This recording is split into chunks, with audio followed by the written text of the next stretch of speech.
ऋतंभरा तत्र प्रज्ञा।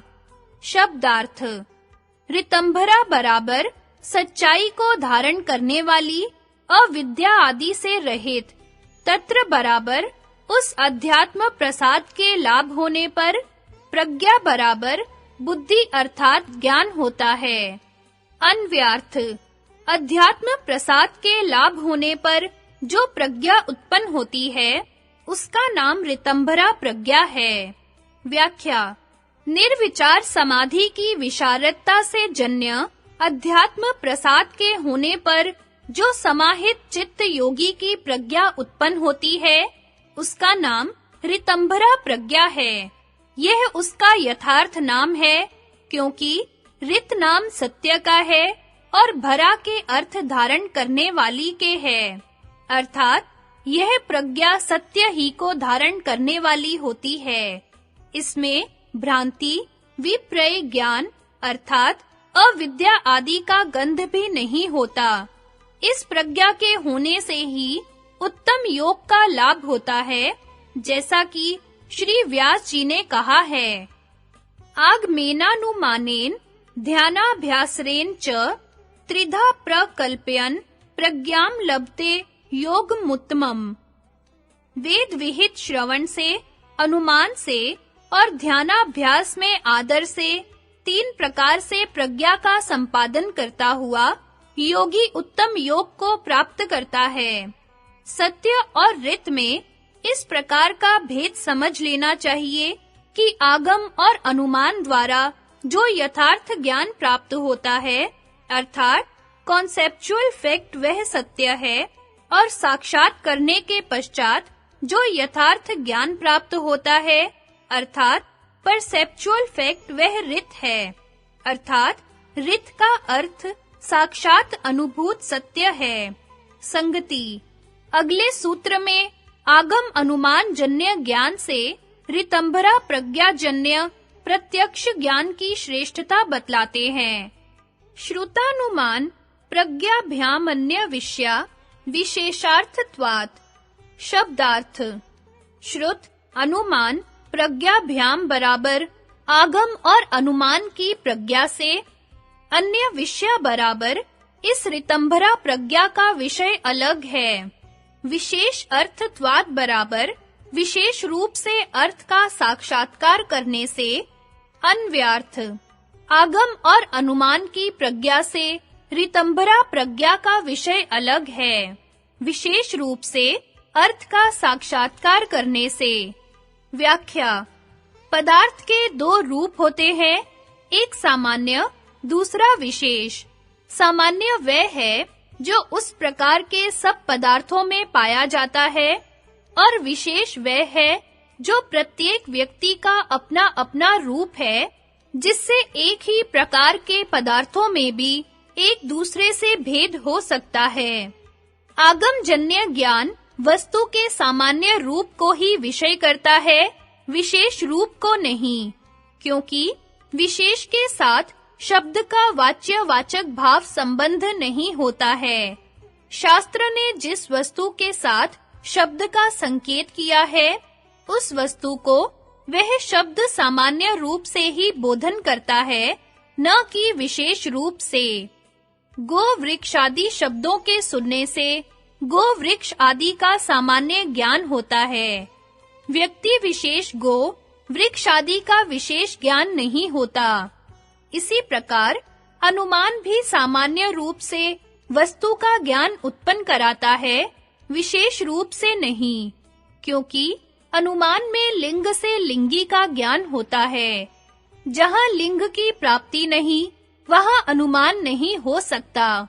जैसे जहाँ धूम है, वहाँ अग्नि है, जहाँ प्राप्ति है, वहाँ गति है, जहाँ गति का अभाव है, वहाँ प्राप्ति का अभाव है। केवल प्रत्यक्ष प्रमाण ही वस्तु के विशेष रूप को दिखलाने में समर्थ होता है, किंतु इंद्रिय जन्य प्रत्यक्ष ज्ञान भी स्थूल वस्तुओं के ही प्रत्यक्ष रूप को दिखला सकता है, न कि सूक्ष्म, व्यवहित और विप्रकृष्ट अतीन्द्रिय पदार्थों को। पंच तन्मात्राएं, अहंकार, महत तत्व प्रकृति, पुरुष आदि सूक्ष्म पदार्थों में प्रत्यक्ष की भी पहुंच नहीं है।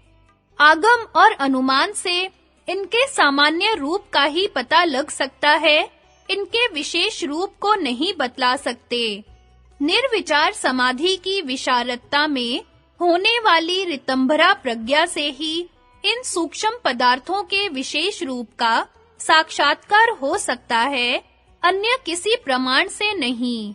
अतएव यह प्रज्ञा विशेष विषयक होने से श्रुत अनुमान प्रज्ञा से अन्य और उत्कृष्ट है। यही परम प्रत्यक्ष है, यह श्रुत और अनुमान का बीज है, अर्थात श्रुत और अनुमान इसके आश्रय हैं, न कि यह उनके। वस्तु के इस यथार्थ स्वरूप को ही आगम बतलाता है और इसी का अनुमान किया जाता है। यहाँ ऋतंभरा प्रज्ञा को प्रसंख्यान अर्थात विवेक ख्याति के तुल्य समझना चाहिए। संगति इस प्रज्ञा का फल अगले सूत्र में बतलाते हैं। तज्ज संस्कारो अन्य संस्कार प्रतिबंधी। शब्दार्थ तज्जह बराबर उस ऋतंभरा प्रज्ञा से उत्पन्न होने वाला, संस्कारह बराबर संस्कार, अन्य संस्कार प्रतिबंधी बराबर दूसरे संस्कारों का प्रतिबंधक होता है।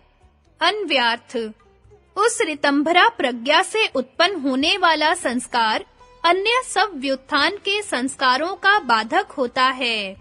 व्याख्या समाधि से पूर्व चित्त केवल व्युत्थान के संस्कारों से ही संस्कृत होता है। फिर जब समाधि की अवस्था में जो उसको अनुभव होता है, उसके भी संस्कार पड़ते हैं। ये संस्कार व्युत्थान के संस्कारों से बलवान होते हैं, क्योंकि समाधि प्रज्ञा व्युत्थान की प्रज्ञा से अधिक निर्मल होती है। उसकी निर्मलता में पदार्थ का तत्व अनुभव होता है। जितना तत्व का अनुभव होता है, उतने ही उसके संस्कार प्रबल होते हैं। इन संस्कारों की प्रबलता से फिर समाधि प्रज्ञा होती है। इस समाधि प्रज्ञा से उत्पन्न हुए संस्कार व्युत्थान के संस्कारों और वासनाओं को हटाते हैं। व्युत्थान के संस्कारों के दबने से उनसे उत्पन्न होने वाली वृत्तियां भी दब जाती हैं। उन वृत्तियों के निरोध होने पर समाधि उत्पन्न होती है। इससे समाधि प्रज्ञा से फिर समाधि के संस्कार, इस प्रकार यह चक्र लगातार चलता रहता है, यहाँ तक कि निर्विचार समाधि उपस्थित हो जाती है। फिर निर्विचार समाधि से ऋतंभरा प्रज्ञा का लाभ होता है। उस प्रज्ञा से निरोध संस्कार होता है। निरोध संस्कार से फिर ऋतंभरा प्रज्ञा का प्रकर्ष, उस प्रज्ञा से फिर निरोध संस्कार का प्रकर्ष, इस प्रकार लगातार चक्र से निरोध के संस्कार पुष्ट होकर व्युत्थान के संस्कारों को सर्वथा रोक देते हैं। शंका जब समाधि प्रज्ञा जन्य संस्कार विद्यमान ही रहते हैं, तब वे संस्कार चित्त को अधिकार विशिष्ट क्यों नहीं करते?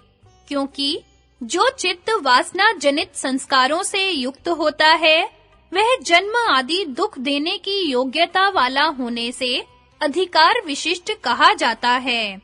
समाधान यद्यपि संस्कार विद्यमान रहते हैं, तथापि वे संस्कार कलेश क्षय के हेतु होने से चित्त को अधिकार विशिष्ट नहीं करते, प्रत्युत चित्त को अधिकार से रहित करते हैं, क्योंकि जो संस्कार कलेश आदि वासना से उत्पन्न होते हैं, वे ही संस्कार चित्त को अधिकार विशिष्ट करते हैं, न कि ऋतंभरा प्रज्ञाजन्य। भाव यह है कि चित्त का दो कार्यों में अधिकार है। एक शब्द रूप रस आदि विषयों का पुरुष को भोग देना, दूसरा विवेक ख्याति उत्पन्न करना। उनमें भोग हेतु कलेश आदि वासना जनित संस्कार विशिष्ट चित्त भोग आदि अधिकार वाला होता है, और समाधि जन्य संस्कार से कलेश संस्कार रहित हुआ चित्त विवेक ख्याति अधिकार वाला कहा जाता है।